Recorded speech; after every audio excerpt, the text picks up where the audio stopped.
پیش خدمت ہے زرد آنگن، تحریر اور آواز روحی فرخ۔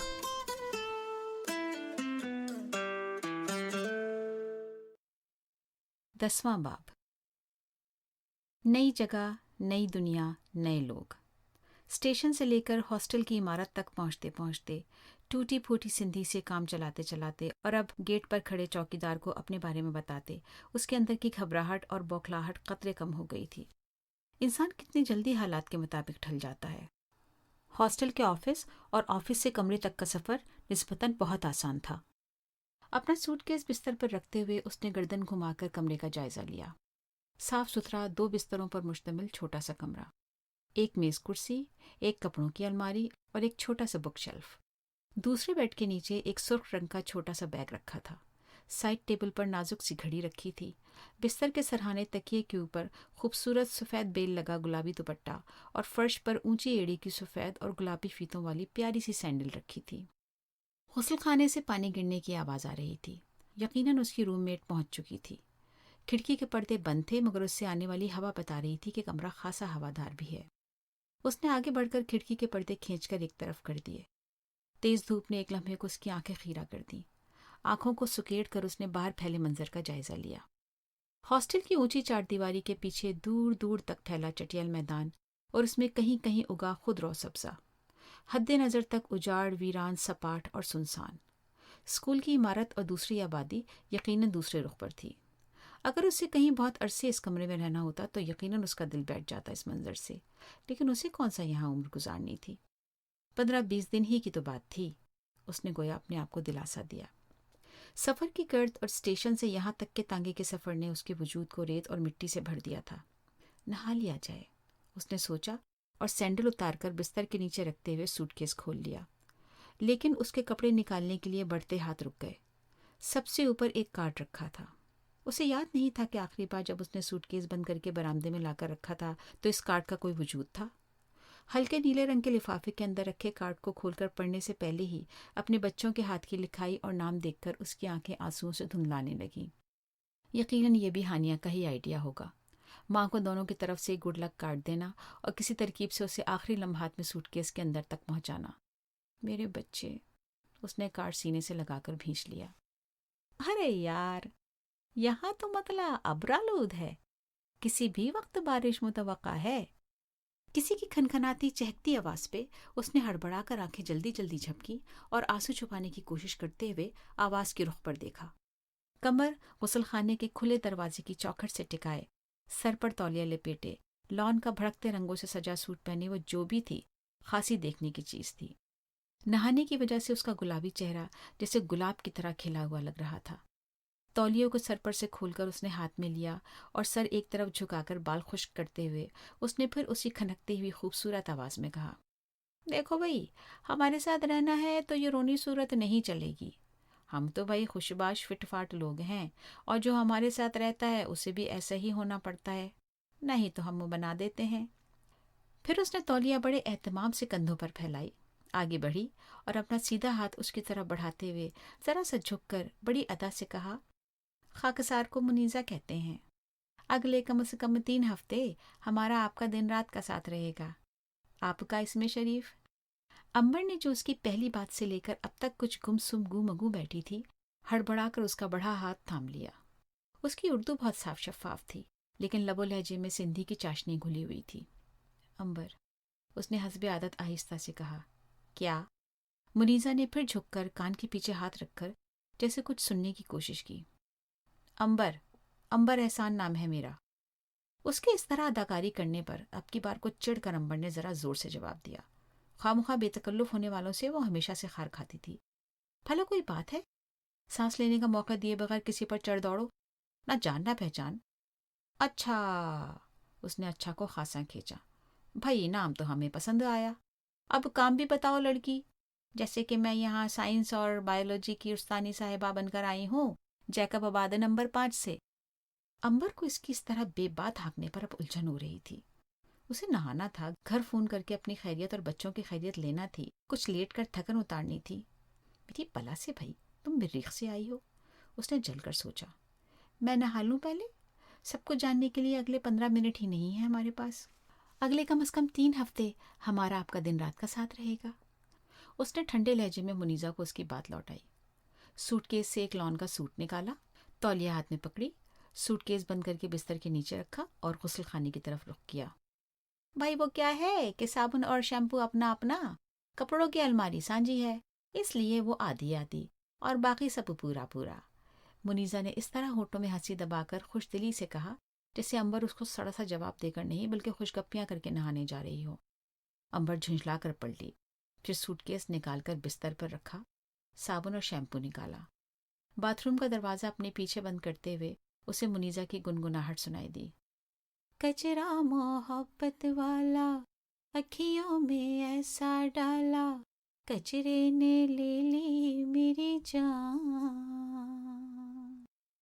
ہائے رے میں تیرے قربان۔ منیزا مریخ سے تو نہیں آئی تھی، آئی تو جگہ بات نمبر 5 ہی سے تھی، لیکن اس کی باتیں، حرکتیں، ادائیں، ہنسی ٹھٹا تھا بہت انوکھا۔ امبر کا آج تک ایسی ہستی سے واسطہ نہیں پڑا تھا۔ آخر کوئی کب تک بڑبڑ کر سکتا ہے، ہنس سکتا ہے، مذاق کر سکتا ہے اور جلی کٹی سڑی ہوئی باتوں کو مذاق میں اڑا سکتا ہے؟ کوئی بھی انسان ہر وقت صرف خوش نہیں رہ سکتا، کوئی نہ کوئی وقت سنجیدگی، اداسی اور دلوں پر بات محسوس کر لینے کا تو آ ہی جاتا ہے۔ لیکن اس کے ساتھ پورے 5 دن گزار کے، اس سے حتی الامکان قطع تعلق کر کے، کتابوں میں خواہ سر گھسائے رہنے اور اس کی سیدھی سیدھی باتوں کے ٹیڑھے ٹیڑھے جواب دینے کے بعد اسے یقین آ گیا کہ یہ لڑکی جس کا نام منیزا مجاہد سومرو ہے، کسی ایسی مٹی سے بنی ہے جو شاید مریخ کی ہی ہے۔ ان 5 دنوں میں بارہا اس نے سنجیدگی سے کمرہ بدلنے کی درخواست کرنے کے بارے میں بھی سوچا، لیکن پھر کچھ دنوں کی بات ہے کہہ کر اپنے آپ کو سمجھا لیا۔ اسے کلاس مل گئی تھی اور پڑھائی شروع ہو گئی تھی۔ اپنی آمد کے تیسرے دن جب وہ بیٹھی پہلی بار کلاس میں جانے اور نوٹس بنانے کی تیاری کر رہی تھی تو اپنے بستر پر مزے سے لیٹی کوئی کتاب پڑھتی منیزا نے پھٹ سے کتاب بند کی، اسے دور پھینکا اور تکیے پر سر پٹک کر بولی، کیا بوریت ہے یار۔ امبر نے جیسے کچھ سنا ہی نہیں، سر جھکائے کورس کی کتاب سے کچھ ڈھونڈ ڈھونڈ کر کاغذ پر لکھتی رہی۔ یہ تمہیں اتنے خشوع و خضوع سے کیا کیے جا رہی ہو بھئی اپنی امبر احسان؟ اف، اس کے سندھی کھلے لہجے کی اردو کے موٹے موٹے الفاظ لگتے تو پیارے تھے۔ امبر سوچے بنا نہ رہ سکی۔ کل کے دن کی تیاری کر رہی ہوں، تمہیں کچھ نہیں کرنا، کل تمہارا بھی پہلا دن ہے نا؟ اس نے کچھ دیر خاموش رہنے کے بعد اس کی طرف دیکھے بغیر کہا، یار کلاس 4 کے بلونگڑوں کو پڑھانے کے لیے کیا تیاری کرنی ہے، دیکھ لیں گے وہیں جا کے۔ اس نے اس درجے لاپرواہی سے کہا کہ امبر گردن گھما کر اسے دیکھے بغیر نہ رہ سکی۔ یہ چیز کیا ہے آخر؟ ویسے بھی اپنا تو اسے نباتیات اور حیوانیات میں دل ولے لگتا نہیں ہے۔ وہ تو ابا چیکب بات کے بڑے زمیندار نہ ہوتے تو ماں بدولت پاس بھی نہ ہوتے۔ ایک بات بتاؤں، یہ نوکری بھی ابا کے ایک دوست کی تگڑی سفارش سے ملی ہے۔ وہ جو کرنل صاحب ہیں نا اس اسکول کے کرتا دھرتا، ان کو بھی نک بڑے بغیر نیچے ہی نیچے سارا کام ہو گیا، ورنہ کرنل صاحب کی سوئی تو میرٹ پر اٹکی ہے تو وہی اٹکی ہے۔ اس نے یہ بریکنگ نیوز دے کر پھر تکیے پر سر رکھا اور پیروں کو ہلا ہلا کر کسی گانے کی دھن گنگنانی شروع کر دی۔ امبر کچھ دیر بے یقینی سے اسے دیکھتی رہی۔ اس کے اطمینان اور انداز نے اسے یہ تو بتا ہی دیا کہ اس نے جو کچھ بتایا سچ تھا، لیکن اس ایک لمحے نے اسے یہ بھی باور کرا دیا کہ اس بڑبڑیا لڑکی کے دل کا ایک ایک کونا صاف ہے، شیشے کی طرح شفاف، آئینے کی طرح آر پار۔ تم نے یہ بات مجھے کیوں بتائی؟ اگر میں کسی سے کہہ دوں تو؟ اب کی بار امبر نے اس کی طرف دیکھتے ہوئے پوچھا۔ بھائی ہم جب کسی کو شریک راز کرتے ہیں تو یوں ہی نہیں کر لیتے، تو مقابل بھروسہ ہو یا تمہارا چہرہ بتاتا ہے۔ دوسرے تم کہاں اتنی محنت کرو گی کہ اتنے ڈھیر سارے الفاظ خرچ کرو میری شکایت یا چغلی کھانے پر؟ اس کے اس طرح چغلی کھانے کہنے پر امبر کے ہونٹوں پہ نہ چاہتے ہوئے بھی مسکراہٹ آ گئی۔ آہا، بہت دلی اطمینان اور مسرت نصیب ہوئی تمہیں مسکراتا دیکھ کر، ورنہ قسم سے لگتا ہے کہ اللہ میاں تمہیں بناتے وقت مسکرانے کی کل ڈالنا بالکل بھول گئے۔ یہ کہتے کہتے وہ بلی کی طرح اچھل کر بیڈ سے کودی اور عین اس کے سر پر پہنچ کر اس کے آگے ہاتھ جوڑ کر بولی، چلو یار اب اتنا دل خوشی کیا ہے تو تھوڑا سا اور کر دو، ورنہ اس 15 بائی 20 فٹ کے کمرے میں میرا دم گھٹ جائے گا۔ کیا سہانی ٹھنڈی سرائی ہوا چل رہی ہے باہر، چلو تھوڑا ٹہل کر آتے ہیں۔ اس کی بڑی بڑی کٹورا جیسی کاجل بھری آنکھیں، کھڑکی سے آتی پیاری ہوا کے جھونکوں سے ہلتا پردہ اور اس کے سامنے دھری چھٹی جماعت کے کورس کی موٹی موٹی بے رنگ و بو کتابیں۔ اس نے ایک لمحے کو سوچا اور کتابیں بند کر کے رکھتے ہوئے ایک طرف پڑا دوپٹہ اٹھا لیا۔ چلو، خوشی سے جھومتی، کلکاریاں مارتی منیزا کے لچکتے وجود کے پیچھے چلتے ہوئے وہ بھی مسکرا رہی تھی۔ اسکول کی وین سے اترتے ہی حارث بیگ کندھے سے اتار کے زمین پر پھینکتا بھاگتا ہوا گھر میں داخل ہوا۔ یہ اس کی ہمیشہ کی عادت تھی۔ اسکول کا ٹوائلٹ اس نے آج تک کبھی استعمال نہیں کیا تھا۔ نہ جانے اس کے پیچھے کیا راز تھا۔ وہ اپنے بابا کی طرح بہت نفاست پسند تھا، شاید یہی وجہ ہو۔ اس نے اپنے آپ کو اس جبر کا ایسا عادی بنا لیا تھا کہ اسکول میں اب اسے ضرورت پڑتی ہی نہیں تھی، لیکن گھر آتے ہی اس کا ٹوائلٹ میں گھس جانا لازمی تھا۔ ہانیہ نے حسب عادت اس کا گیٹ کے سامنے پڑا بیگ اٹھا کر کمرے میں لے جا کر رکھا، یونیفارم بدلا، پھر اپنا اور اس کا لنچ باکس اور پانی کی بوتلیں بیگ سے نکالیں اور انہیں لے جا کر کھانے کی میز پر رکھ دیا۔ آج اسے بہت بھوک لگی تھی۔ امی نہیں تھی تو صبح جلدی جلدی میں وہ اپنا اور حارث کا جیسا تیسا بھی لنچ بنا کر رکھ تو لیتی تھی، لیکن آج تو ڈبل روٹی بھی صرف ایک ہی سینڈوچ کے لیے تھی، سو اس نے حارث کے لیے بنا دیا تھا۔ پہلے کھانا کھا لوں، پھر لنچ باکس دھو لوں گی، اس نے سوچا۔ سارے گھر پر سناٹا طاری تھا، صرف لیونگ روم سے ٹی وی چلنے کی ہلکی سی آواز آ رہی تھی۔ نانا نانی یقیناً کمرے میں سو رہے تھے اور بینا خالہ ٹی وی دیکھ رہی تھیں۔ اس نے وہاں جھانک کر دیکھا۔ بینا کشن کمر سے لگائے ریموٹ ہاتھ میں لیے ٹی وی پر نظریں جمائے بیٹھی تھی۔ السلام علیکم بینا خالہ، اس نے آہستہ سے کہا۔ بینا نے اس کے سلام کا جواب دیے بغیر ٹی وی پر نظریں جمائے جمائے سیدھے سپاٹ لہجے میں کہا، کیا ہے؟ کچھ نہیں، میں کھانا کیا خود نکال لوں؟ اس کی اس بات پر اب بینا نے گردن گھما کر ناگوار نظروں سے اس کی طرف دیکھا۔ ہاں تو نکال لو، چھوٹی سی چوچی ہو کیا؟ یہ خوبصورت جواب پا کر ہانیہ پلٹی ہی تھی کہ اسے پھر بینا کی حاکمانہ آواز سنائی دی۔ حارث کو کھانا دے کر ادھر آؤ، پہلے کام ہے تم سے۔ حارث کو دال چاول اور سلاد پلیٹ میں نکال کر دیتے ہوئے کھانے کی خوشبو سے اس کی انتڑیاں مزید قلو واللہ پڑنے لگی تھیں۔ بینا کے پاس واپس جا کر وہ خاموش کھڑی ہو گئی۔ دیکھو، بینا کی نظریں پھر ٹی وی پر جمی تھیں۔ ڈسٹر اٹھاؤ اور سارے گھر کی ڈسٹنگ کرو، اور جب کر لو تو ادھر آنا، چلو جاؤ۔ جی، ہانیہ نے فرما برداری سے سر جھکا کر کہا۔ ابا کی بیماری کے بعد بستر پکڑ لینے سے اماں گھر کے کسی کام میں حصہ لینے یا کسی معاملے میں بولنے کے قابل نہیں رہ گئی تھیں۔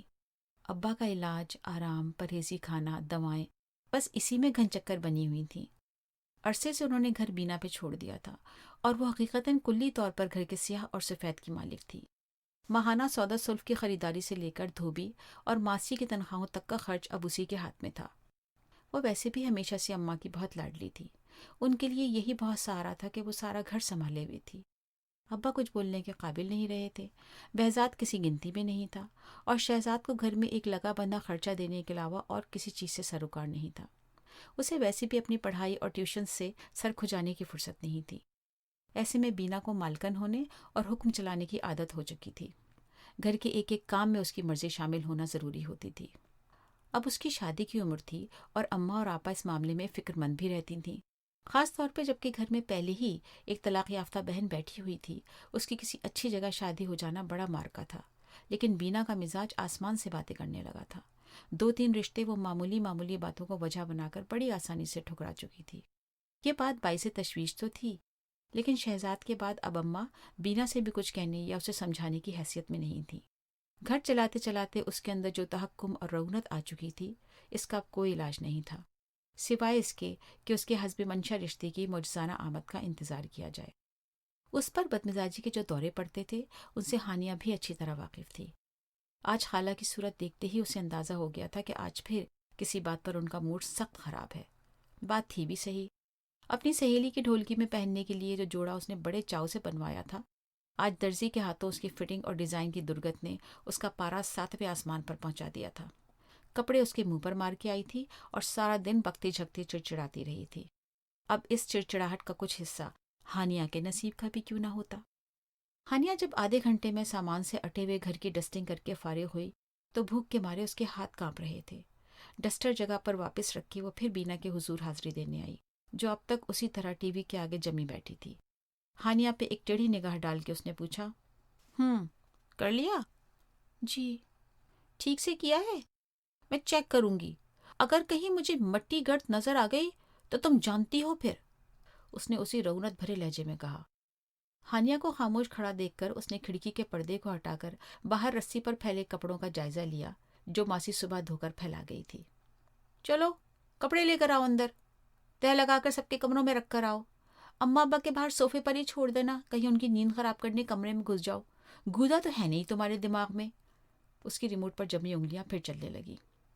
اس کے اس حکم کی تعمیل کے بعد جب وہ پھر اس کے سامنے پہنچی تو بینا کو کوئی نیا کام سوچنے میں کچھ لمحے لگے۔ ٹھیک ہے، سنک میں جتنے برتن ہیں سب دھو کر رکھو پہلے، پھر کھانا کھاؤ۔ لیکن اس کام کو کرتے کرتے ہانیہ کی بھوک مر چکی تھی۔ وہ خاموشی سے کچن کی لائٹ بند کر کے کمرے میں آ گئی۔ اس نے ایک نظر بے خبر سوتے حارث کو دیکھا۔ اس نے یونیفارم تک نہیں بدلا تھا۔ اس بات پر اسے ہمیشہ امبر کی ڈانٹ پڑتی تھی، لیکن آج اسے ڈانٹنے والی ماں نہیں تھی۔ اس نے اپنی امی کے بستر پر گر کے ان کے تکیے میں منہ چھپایا تو اس کی آنکھوں سے آنسو بہنے لگے۔ ماں کی خوشبو اپنے اندر اتارتے ہوئے اس نے سسکیوں بھری گھٹی گھٹی آواز میں کہا، امی کب آئیں گی؟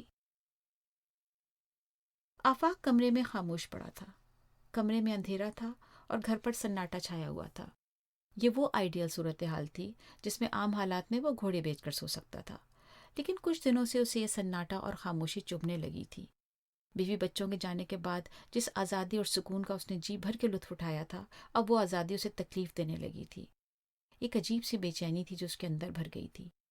وہ ان لوگوں میں سے تھا جو مرتے مر جاتے ہیں لیکن اپنی غلطی تسلیم نہیں کرتے، اس لیے کہ ان کے نزدیک وہ کسی غلطی کے مرتکب ہو ہی نہیں سکتے۔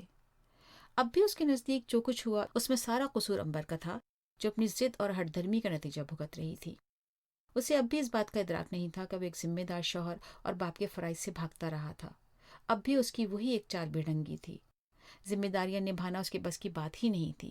اس معاملے میں وہ مجبور تھا، لیکن اپنے بچوں کی کمی اب اسے اپنے آس پاس محسوس ہونے لگی تھی۔ ان کی شرارتیں، کھیل، ہنسی مذاق اب اس گھر کے در و دیوار کو سنے عرصہ ہو گیا تھا۔ گھر کے سونے پن میں بہت بڑا ہاتھ ابو کی خاموشی اور بیماری کا بھی تھا۔ انہوں نے ایسی چپ سادھی تھی کہ ان معاملات میں بھی نہیں بولتے تھے جہاں ان کے بولے اور مشورہ دیے بغیر وہ صفر تھا۔ ان کی مالی حالت دن بدن بگڑ رہی تھی۔ ان کی ریٹائرمنٹ کے بعد مختلف جگہوں میں سرمایہ کاری اور شیئرز کا حصہ دن بدن ڈوب رہا تھا۔ ان جیسے ذہین اور معاملہ فہم آدمی کے بعد آفاق جیسے لاؤبالی اور غیر سنجیدہ شخص نے بنے بنائے معاملات بگاڑ دیے تھے یا لوگوں کو بگاڑنے کے مواقع دیے تھے۔ اس نے جن باتوں کو سمجھنے کے لیے دماغ لڑانے کی کبھی کوشش ہی نہیں کی تھی اور ساری زندگی باپ سے رسی توڑا کر بھاگنے کے چکر میں رہا تھا، اب وہی معاملات اس کے ہاتھ سے ریت کی طرح پھسل رہے تھے اور اسے اول تو یہی سمجھ میں نہیں آتا تھا کہ یہ ریت پھسل کیوں رہی ہے، اور اگر پھسل ہی رہی ہے تو اسے پھسلنے سے روکنے کے لیے آخر ترکیب کیا لڑائی جانی چاہیے۔ گھر میں بہنے والی دولت کی گنگا اب سوکھ رہی تھی۔ بینکوں میں رکھا سرمایہ ڈوب رہا تھا اور شاطر دنیا ایک بے وقوف اور نکمے آدمی کا جی بھر کے فائدہ اٹھا رہی تھی۔ دکانوں کے کرایوں سے ہونے والی لگی بندھی آمدنی نے گھر کے وہ اللے تللے بہت کم کر دیے تھے جن کا یہ گھر اور اس کے مکین عادی تھے۔ ان سب حالات کے ساتھ گھر پہ پھیلی خاموشی اور اداسی اسے مزید پریشان کر دیتی۔ اسی خاموشی اور اداسی سے گھبرا کر اب اسے اپنے بچھڑے بچوں کی کلکاریاں گاہے بگاہے یاد آنے لگی تھیں۔ ہانیہ اور حارث سے ملنے اور بات کرنے کو اس کا وجود تڑپنے لگا تھا، اور اس تڑپ کو بجھانے سے بھلا اسے کون روک سکتا تھا؟ وہ اس کے بچے تھے، وہ ان کا باپ تھا، جب چاہے جیسے چاہے ان سے ملاقات کر سکتا تھا۔ وہ اٹھ کر بیٹھ گیا۔ تکیے کو اپنے پیچھے لگاتے ہوئے اس نے پچھلے کئی ہفتوں میں بچوں سے ہونے والی ملاقاتوں کے بارے میں مسکرا کر سوچا۔ ہاں واقعی، کیوں نہیں؟ وہ جانتا تھا بچے کون سے اسکول میں پڑھتے ہیں، وہاں جا کر کبھی کبھار ان سے ملنے اور بات کرنے میں مسئلہ ہی کیا تھا؟ وہ پہلے بھی ایک آدھ بار انتہائی اہم مواقع پر باپ کی حیثیت سے اسکول بلایا جا چکا تھا۔ امبر کے نزدیک اس کے وجود کی کوئی معنی نہ ہونے سے اس کے بچوں کے باپ ہونے کی حیثیت کو تو کوئی فرق نہ پہلے پڑا تھا نہ اب پڑ سکتا تھا۔ اپنے بچوں سے اب گاہے بگاہے ملاقات کے خیال سے ہی اسے جو تقویت محسوس ہوئی، اس نے دل پر چھائی کچھ دیر پہلے والی آسیت کو قدرے کم کر دیا۔ چائے بنوائی جائے، اس نے ہلکے پھلکے دل سے سوچا اور چپل پیر میں ڈالتا ہوا باہر چل دیا۔